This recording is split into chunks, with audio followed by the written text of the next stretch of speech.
दोस्तों, आज की क्राइम स्टोरी में आपका स्वागत है। दोस्तों, आज की स्टोरी शुरू होती है उत्तर प्रदेश सुल्तानपुर से, जहां पर सुल्तानपुर जिले में एक बहुत ही बड़ी सनसनी वारदात का खेल सामने जब आता है तो लोगों के पैरों से जमीन निकल जाती है। लोग सोचने पर मजबूर हो जाते हैं। ऐसे ही दोस्तों होता है। आज की कहानी जो है, इस कहानी को अगर आप सुनोगे तो आपके पैरों से जमीन निकल जाएगी कि प्रेमिका और प्रेमी मिलकर पति की हत्या कर और फरार हो जाते हैं। जब इसकी जानकारी लोगों को मिलती है, जो गांव के लोग रहते हैं, तो गांव में एक सनसनी का माहौल बन जाता है। लोग सोचने पर मजबूर हो जाते हैं कि कौन से व्यक्ति हैं जो इस घटने को अंजाम देकर फरार हो जाते हैं।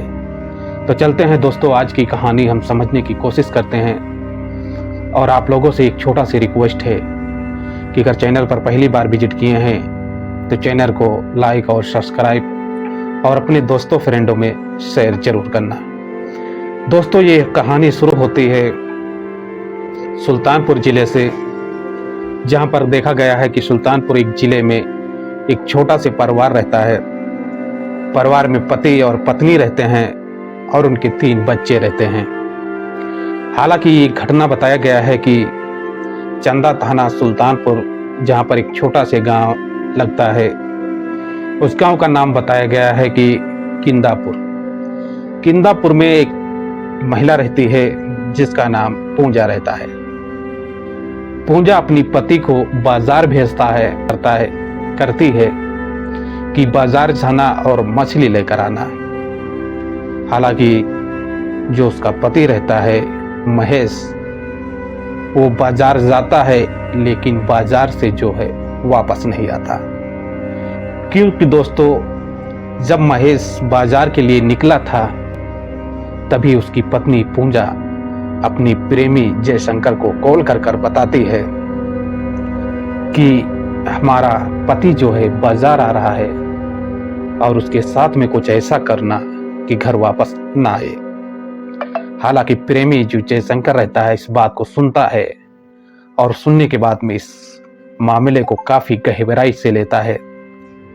लेने के बाद में दोस्तों कहा जाता है कि बाजार में महेश जाता है और मछली की दुकान पर मछली खरीदता है और उसी टाइम पर प्रेमी जयशंकर जो रहता है वहां पर पहुंच जाता है। पहुंचने के बाद में कहा गया है कि दोस्तों जयशंकर महेश को लेकर जाता है और उसको कुछ शराबें पिलाता है। शराब पीने के बाद में महेश जो रहता है काफी नशे में हो जाता है। नशे में होने के बाद में उसको घर आने में नामुमकिन हो जाता है, क्योंकि दोस्तों काफी नशा होने के बाद में लोग जो रहते हैं जमीन पर गिर जाते हैं, लोग चलने को मजबूर हो जाते हैं। दोस्तों, आखिरकार ऐसे ही होता है महेश के साथ। जब नशे में ज्यादा हो जाता है तो घर नहीं आ पाता। उसी दौरान पर जो उसका पूंजा का प्रेमी रहता है पूंजा के पास कॉल करता है कि तुम्हारा पति नशे में फुत है, वो घर नहीं आ सकता, एक काम करो कि तुम हमारे पास आ जाओ। हालांकि इस घटने को लेकर देखा गया है दोस्तों कि जो पत्नी पूंजा रहती है अपनी प्रेमी महेश के पास पहुंचती है, वो जाती है, जो उसका पति महेश रहता है, तो देखती है कि महेश जो रहता है नशे में विभूत रहता है। उसका जो देखा गया है कि बेहोश रहता है, होश में नहीं रहता है। और इसी बेहोश होने के कारण से पूंजा और इसका प्रेमी ये दोनों मिलकर इस मामले का जो फायदा है उठा लेते हैं। हालांकि कहा जाता है कि इसका प्रेमी ने मिलकर जो पूंजा उसकी गला रेत कर हत्या कर देते हैं।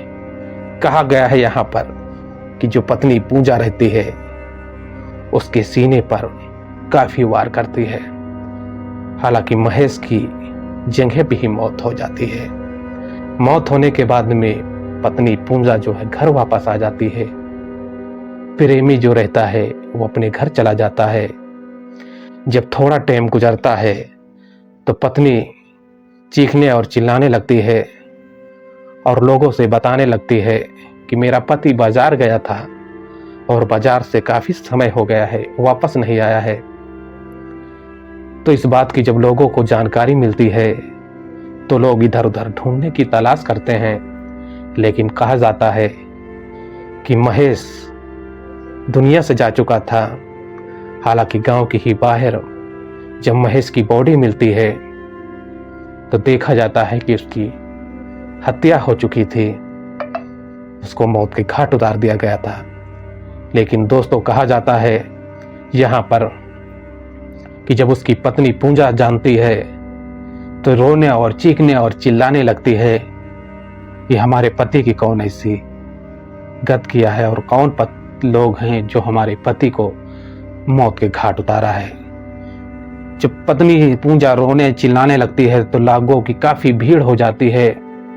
लोग गांव से और गांव के बाहर से, गांव के जो पड़ोस में रहते हैं, वो लोग भी आने की कोशिश करते हैं और इस पूरी घटनाक्रम को जानने की कोशिश करते हैं कि कौन से व्यक्ति हैं जो मौत के घाट उतार कर और फरार हो जाते हैं। हालांकि लोगों की जब तादादें बढ़ने लगती है तो लोग जो रहते हैं इसकी सूचना पुलिस को देते हैं, जहां पर कहा गया है कि सुल्तानपुर जिले में चंदा थाना को जब इस बात की जानकारी मिलती है तो वहां से पुलिस कर्मचारी इस पूरे घटनाक्रम पर पहुंचते हैं। हालांकि बॉडी को जो रहता है कब्जे में लेकर पोस्टमार्टम के लिए भेज देते हैं। पुलिस जो वहां की घटनाक्रम देखकर उसके पैरों से जमीन निकल जाती है और इधर उधर जांच करना शुरू कर देती है। हालांकि जब पोस्टमार्टम की रिपोर्ट आती है तो बड़ा ही खुलासा होता है और खुलासा होने के दौरान पर कहा जाता है कि जो हत्या की गई थी महेश की, वो गला काट कर हत्या की गई थी। और इसकी जब रिपोर्ट आने के बाद में पुलिस जो है इस पूरी घटना को लेकर अपनी जांच जो है बढ़ा देती है। हालांकि कुछ लोग ने इस बारे में भी जानकारी दिए थे कि इसकी पत्नी पूजा से कि भी किसी का अवैध संबंध भी था। हालांकि जब पूजा की मोबाइल डिटेल चेक की जाती है तो देखा जाता है कि एक व्यक्ति का कॉल इस घटना होने से पहले आया था। उस व्यक्ति का नाम बताया गया है कि टैगर जो रहता है इस घटने को अंजाम दिया था। हालांकि उसी गांव का रहने वाला था। पुलिस जब डांगर को हिरासत में लेती है तो कुछ पूछताछ करती है तो डांगर जो रहता है वो टूट जाता है और टूटने के बाद बताने लगता है कि पूजा ही ने मिलकर और हम दोनों ने मिलकर ही हत्या किया है। हालांकि पूजा को भी पुलिस गिरफ्तार करती है और गिरफ्तार करने के बाद में जब पूजा को थाने ले जाया जाता है तो गांव के जो लोग रहते हैं वो देखते हैं तो उनके पैरों से ज़मीन निकल जाती है कि वही पत्नी अभी क्या ड्रामा कर रही थी कि हमारे पति को किसी ने हत्या कर दिया है, किस तरफ से रो रही थी, किस तरह से चीख रही थी, लेकिन असली कातिल तो पत्नी ही निकली।